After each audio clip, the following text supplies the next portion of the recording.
My name is Logan, and mining for 6 hours straight isn't as fun as it used to be. My TikTok-tainted brain can't even handle mining fiestas anymore. Maybe this is a sign that I should start going outside. You know, maybe make some friends, find some new hobbies, and just live the rest of my life the way the Lord intended me to. Wait a second, it's Skyblock's 5th anniversary? 20% XP boost? Well, back to the fields I go. Anyways, you know why you're here. You'd read the title. But just in case you didn't, today we're going to be talking about why Skyblock's player count hasn't been going up. And why I personally think it might not ever will. If nothing changes, of course. Rather than the usual miserable rant about how the game is dying, or how it won't exist in 2 years, I want to tackle a different situation entirely, and maybe give some possible solutions. I mean, there's gotta be at least one admin seeing this, surely. Though I'm actually pretty sure I'd have more luck sneaking a pipe bomb through airport security than actually convincing the admins to make a change. It turns out that after all, what you don't know can actually hurt you. Also join my Discord, only for above the age of 13 though. I say that because a lot of people over here chatting right now don't seem to meet that requirement. Well, mentally at least. So come on people, head on over and help me raise the average age of the members in my server. Alright, enough of this stupid banter, let's get into it. Domain expansion. Topic transition. The problem? Early game. And no, not the community's definition of early game. I'm talking about actual early game, like first impressions type stuff. When a new player first logs onto Hypixel Skyblock, they spawn on their island and are told to start breaking a log. Each time they complete an objective, a new one appears. I'm the greatest. Use the portal to warp to the first of those islands, the Skyblock hub. Okay, easy enough. And immediately they are thrown right into the line of fire. What are all these buildings? How is that guy running so fast? What are these shiny pigs? Why is this man buying a black or purple balloon? When you sit down and consider how overwhelming this could be for a new player, this could result in them immediately leaving the game. But if they somehow still want to play the game after that experience, maybe they'll go online and look up a guide. I mean, what's their alternative? Talk to 12 villagers? Yeah, good luck finding 12 villagers in this mess. Alright Leo, what do you have to say? You can unlock leaflet armor by progressing through the oak log collection.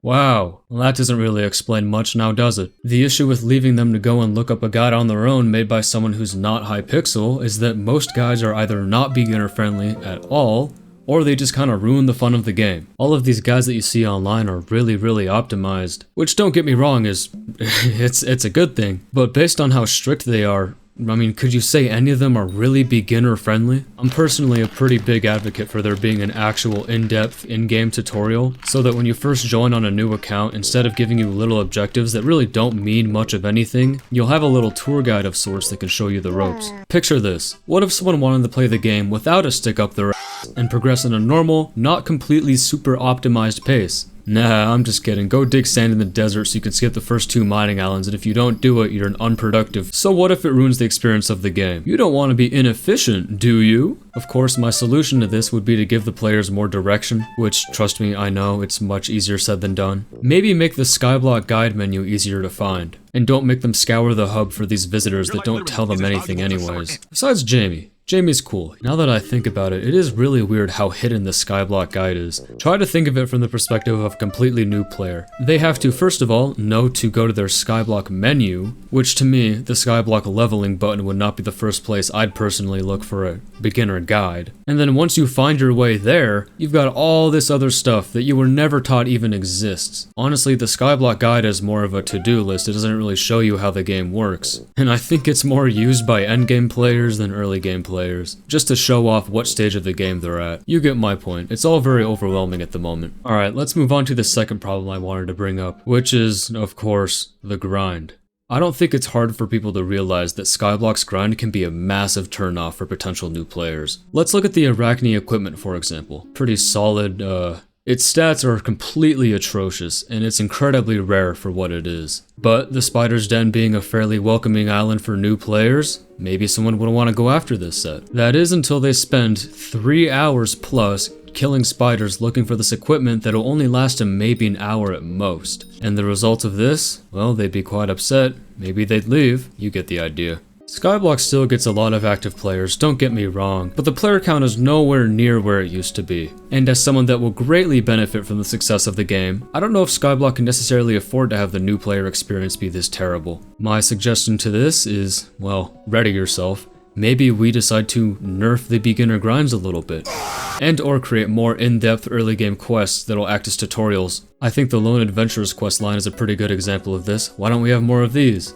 Though, to be fair, I also understand the counter-argument. The harsh early game grind familiarizes new players with what the game is really like, and it really doesn't try to sugarcoat it in any capacity. Okay, well, here's my counter-argument. Just like how the first 30 seconds of a YouTube video is extra flashy, Hypixel wants to hook players into the game and keep them playing. I think a perfect example of this is the sunk cost fallacy. Other than that, what is the incentive to play the game? To get all of the best cool new gear? To become endgame? Whatever that means anymore. Giving new players that join the game a quote-unquote light at the end of the tunnel often isn't enough to convince them that the game is worth their time investment. Sure, everyone wants to be an endgame player. That's why so many people vicariously experience the game through 30 Virus' perspective. For most people, it just looks like too much of a time investment, especially for new players. Just take his farming video right here for example, 160,000 views. Out of these people, how many of them do you think actually play the game? Well, two absolutely terrible examples right here. You have my permission to make a counter argument in the comments. The algorithm will cream itself over it. Problem number 3.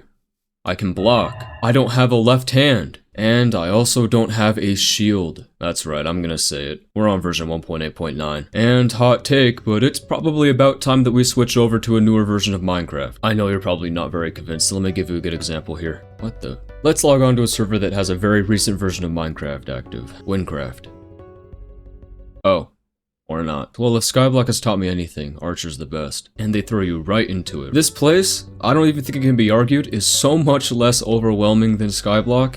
it's kinda criminal. Little dialogue that I don't care enough to read.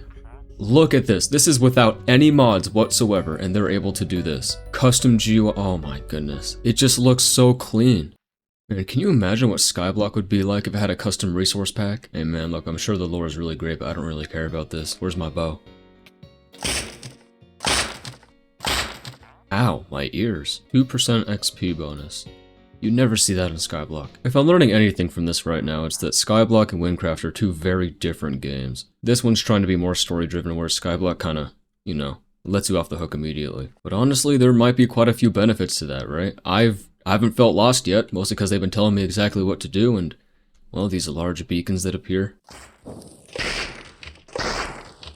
Wow, I am strong. Level 1 Grook. Oh, there's my bow. Oh, this is... okay, I don't know about this. Every item is the hollow wand.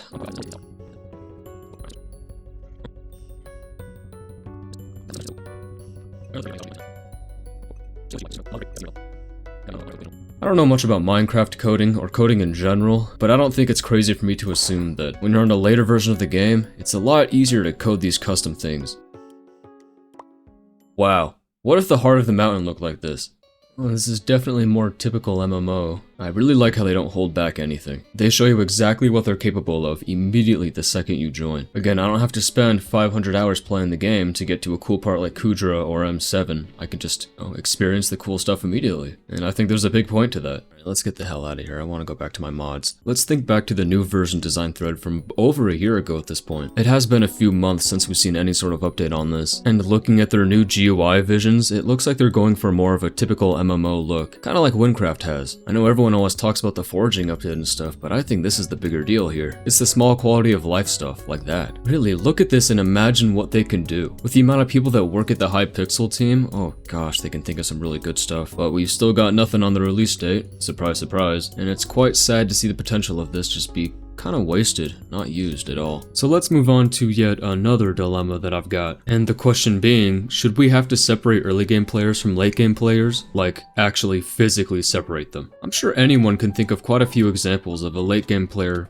maybe ruining the early game player experience in some way. I think we can all agree by now that this place is not really for end game players anymore. I mean, generally, fighting dragons themselves don't have much to offer for late game players. It's mostly for early game armor sets and maybe a weapon or two. And a while ago, the admins realized the same thing. So they made another area with even taller, stronger, and larger black men. That on top of Void Gloom Slayer, they kind of solved the problem pretty well, but there's some other parts of the game that aren't so lucky. Alright, let's consider the pros and the cons of merging the two player bases. Starting off with the good news, I think it creates a stronger sense of community within the game. If you keep all players into one big melting pot, new and old, it makes the game feel more full and alive. Another good thing about keeping them together is that new players can receive a lot of help from older players as well. Like we've already discussed, Skyblock is not exactly an easy game to get into. Especially nowadays, there's a whole lot of stuff that you gotta learn and go through. And well, asking questions in chat, if you can get your questions heard through all these lowballing requests, is probably one of the best ways to figure stuff out. And the last pro I can think of is letting endgame players show off their gear to new players and giving them a reference to what some of the coolest and most unique items in the game do. I'll say it one last time, most often, just giving players a light at the end of the tunnel is not enough to convince them to stay, but you know, if you show off enough stuff to them and they think it's cool enough, maybe they'll find the motivation to grind it out. You never know. Uh-oh guys, it's time for the cons. I think the first very big drawback to having these communities merge is the toxicity and gatekeeping that comes from the die-hard endgame players. You don't know how much total faction reputation you need in the Crimson Isles? You're a pleb. You don't even have an enrager? You don't deserve to play the game. The amount of times I've just joined a random lobby and found at least 2 or 3 people arguing in the chat over something completely stupid is incredible. I could hop across lobbies and try to find one to show it as an example, but I'm quite lazy. The next no bueno thing that this has done to the community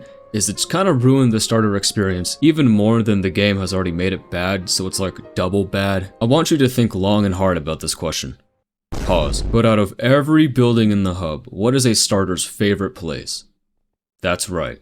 The map. Anyone got free stuff, please? Why would you spend your time progressing and actually playing the game when you can just beg for everything? I mean, hey, can we really blame them? If we let level 400s in the same lobby as a level 8, then we just gotta hate the game, not the players. And the last con I want to bring up, if you can read my handwriting there, that says that new players are annoying. Think about during Mare Derpy when someone's running around with a tree capitator breaking dark oak logs for forging XP. Like this guy right here. And a new player, while not doing anything inherently wrong, could come over and just steal their wood, even though that's kind of a touchy subject on itself. Are people allowed to own servers? I don't know. Or maybe in the Crystal Hollows when you're mining in your little gemstone route, some little guy that doesn't know any better might come over and ruin your rates. It's kind of hard to get mad at them for it given they don't really know the etiquette. Overall, this is one of those problems that's easy to identify but kind of hard to solve. In my opinion, just like politics, there's good arguments for each side, but I don't know. You'd piss off a lot of people by choosing one way and you piss off more by choosing the other, so I'm just glad that I'm not the one that has to make the decision on these things. Currently, as it stands, there is no limiting separation, only incentivized separation, like the Zealot Bruiser hideout or the Glaciite tunnels. So any endgame player can be in any new player server at any time they want, for good or for bad. Honestly, I don't really know. Kudra, Master Mode Floor 7, Enderman Slayer. All of these are really impressive high effort parts of the game, and they're not even teased until you're 500 hours through the game. How's a new player like me supposed to know that there's really cool content locked behind all those hours of progression? Especially when you gotta start off doing something as lame as Zombie Slayer. I don't know why Skyblock doesn't show off their coolest features immediately. Maybe lower the requirement for those things. Maybe rework some of the older stuff so they look just as good. I don't know, I'm sure they can figure out something. Cool little trailers or sneak peeks in the form of cutscenes, or adding little droplets of lore that give you a vision as to what the higher level content has to offer. Because really, I mean, I'm gonna say it again because repetition tends to stick in the mind. What is the new player's incentive to get that far into the game? It's no secret that the player count of games naturally dwindles without a consistent flow of new players coming in. And even if the people over at Hypixel don't believe that, they essentially get more money when more people play, with booster cookies and cosmetics and stuff. I mean, this has never happened before, but imagine the day where someone that has a girlfriend wants to get into Hypixel Skyblock. Well, they can't, because the game requires more attention than even the clingiest of girls. I mean, I'm just kidding, we're not gonna have to worry about that one. But I'm not a game designer, I don't work for these people. What's my incentive to make this video and give them advice on how to make their game better? Well, you see, the more people that are into Skyblock means more people play the game, which means more people are willing to watch my content, and therefore I get paid more money. That's right, this was all just a scheme to line my pockets. Too bad, so sad, guys. Nobody in this world does anything out of pure passion anymore. It's only about the money, success, and the fame that comes with it. Okay, I'm gonna go tap some pigs on the butt now. Subscribe, like, and comment something for the algorithm so that I can get a Hypixel creator code and milk you guys for even more money. Is that it? Whoa, no.